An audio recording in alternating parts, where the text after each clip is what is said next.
Welcome back everyone once again to another truck request video. Today is the Pacific P512 PF. I think this one was probably merited due to the changes that have been made to the Pacific trucks.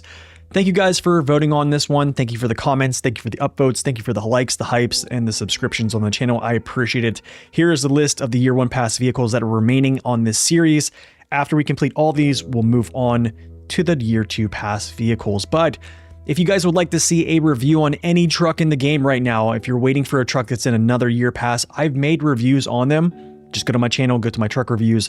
I've done every vehicle that has been in the game so far. This is just a kind of like a catch up, basically to touch on vehicles I haven't touched on in quite some time because the game is almost 6 years old now. So this is kind of a fun thing to do with the community, to look at vehicles that we haven't looked at in a while and kind of showcase their changes that have been made. In this case, the Pacific trucks. I made a news video a few months ago explaining that the lead dev was going to add changes to the Pacific truck line. And I think a lot of us, like myself, were really excited about this. Some folks saying it was fake news. Other folks were saying that I shouldn't have even made that video because the devs weren't going to deliver. And they were wrong because the devs came out and they delivered. Thank you, Saber, for that.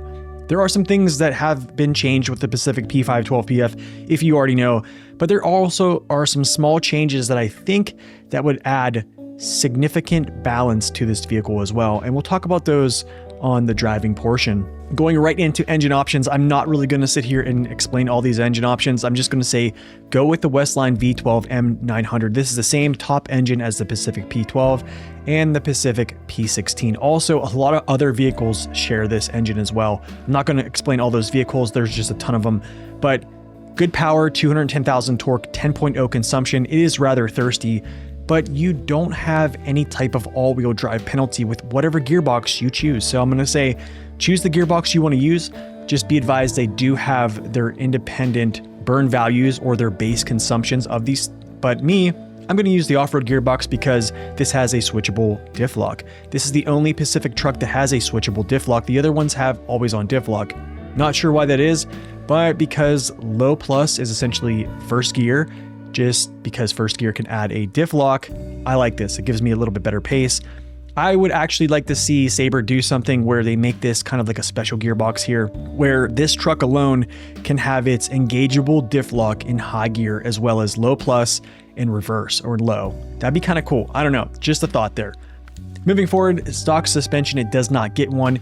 Its collision mesh, I think, is rather normal. It's probably definitely not good. People are going to say it's kind of trash. I think it's okay. It's actually representative of what a truck should be, in my opinion. So it's not just going to walk over boulders and, you know, huge obstacles at will. So that is that. Also, its stability, I think, is rather good. It's notable. I don't think it's excellent. I think it's worthy enough to actually mention. Good frame flex, good flex on its suspension. Articulation is really good. I think it actually helps it a lot. It almost reminds me a little bit of like Western Star-ish, the way it can flex a little bit. So you'll see in the video, its back rear axles kind of like flexing and stuff over some rocks and things like that. And it does a really good job. For tire options, I'm going to briefly touch on this. You should not use any other tire option than the OHD ones, 51-inch OHD ones. These are not a traditional OHD ones. They are essentially a specially coated tire. This is basically a P16 tire, but it's only similar to the P16 in one category alone, and that is grip coefficients. Its width, its size, and its tire weights are all different. We'll talk about those a little bit later, but this is the only tire option you want. This has the highest substance friction of any hauling class vehicle in the game, shared with the P16. They have the exact same grip coefficients. That's the only things that are similar about this tire, OHD1, compared to the P16's OHD1. Winches, I don't know why I have extended. It should be the advanced. That's what you want.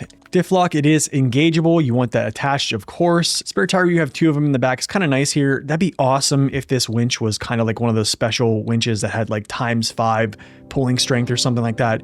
Kind of cool looking in the back there. You can attach this if you'd like to, if it's compatible with add-ons. So you can do so at your own will. Snorkels, I am going to use the tall front-facing duck heads because in this case, they don't look too bad because the vehicle's like is kind of squared off. Everything's kind of square. So having the square duck heads doesn't look too bad here, but we'll just leave that as is. They get them to the top of the roof. And add-ons, I do like this truck because it has a lot of notable add-ons and a lot of combinations that you can do like this. Really nice for logging, getting all that weight to sit on rear axles. That's where you want it because that's where your main driving force is going to be. It is an RWD truck only, rear wheel drive. So you don't have all-wheel drive. You want all your weight sitting on drive axles. So a lot of these are really good. It has really good options here that I think players would love to have.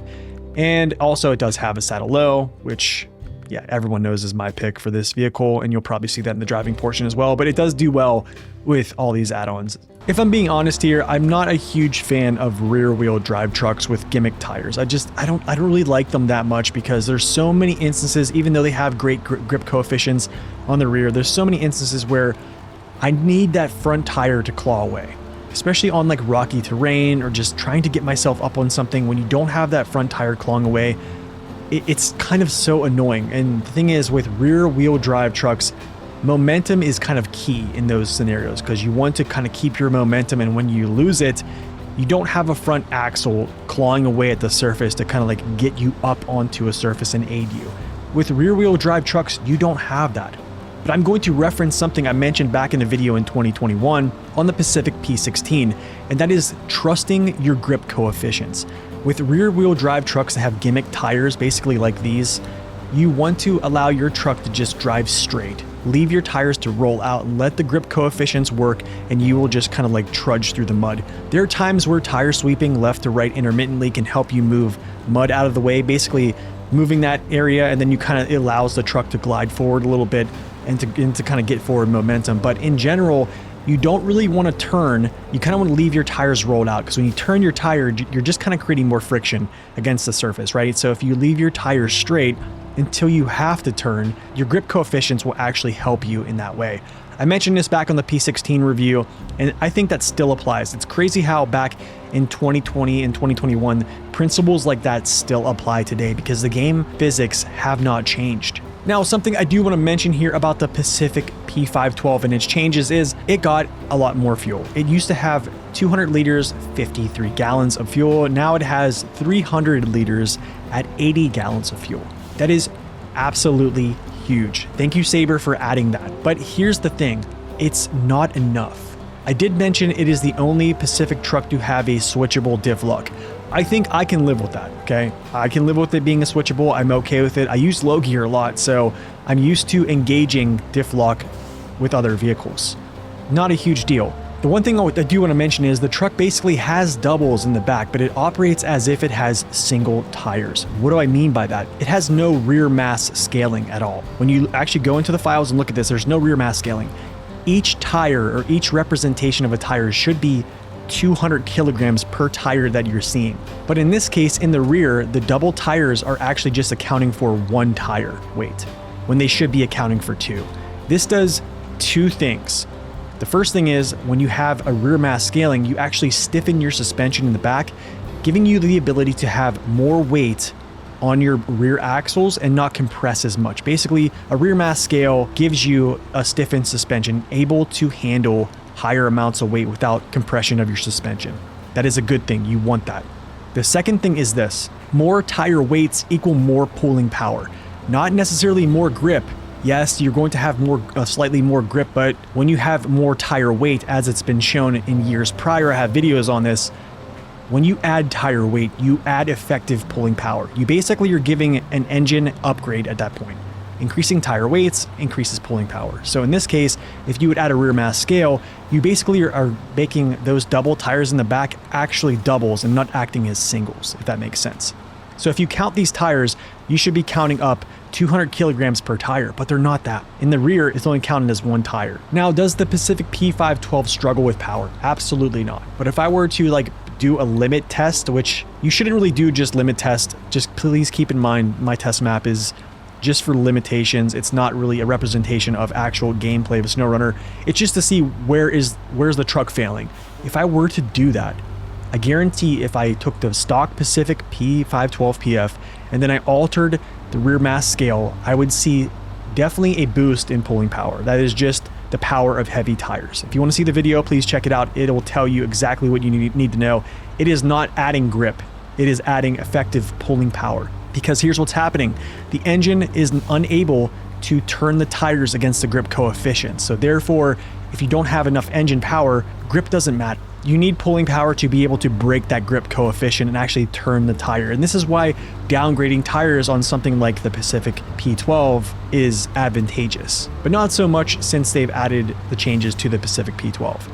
Now, where would I put this truck on a tier list? Because it's an RWD truck and it's in the heavy class, I think it probably should be moved to like the heavy duty class if you actually want my true opinion, or even the highway class. But if I were to rank it within its class, it's going to be rather mid-tier. In moderate mud and low places, it does do rather well. It's just in those places where you need a front tire clawing away, it's going to let you down. And if you don't have a winch to get yourself out of those areas, you're going to be frustrated. And then you're going to pull out your crane, if you have one, you should, and do the row your boat method, which I've explained in multiple videos and also videos on the channel. But I think it's about mid-tier.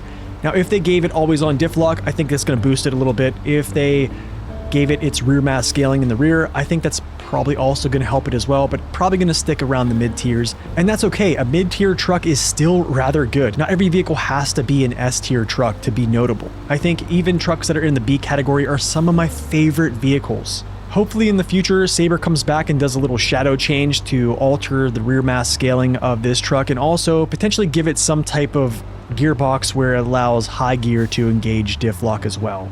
Would be kind of cool. But we will leave it there. I appreciate you guys watching the video, and hopefully you guys learned a few things along the way as well. So until next time, y'all, God bless and stay upright.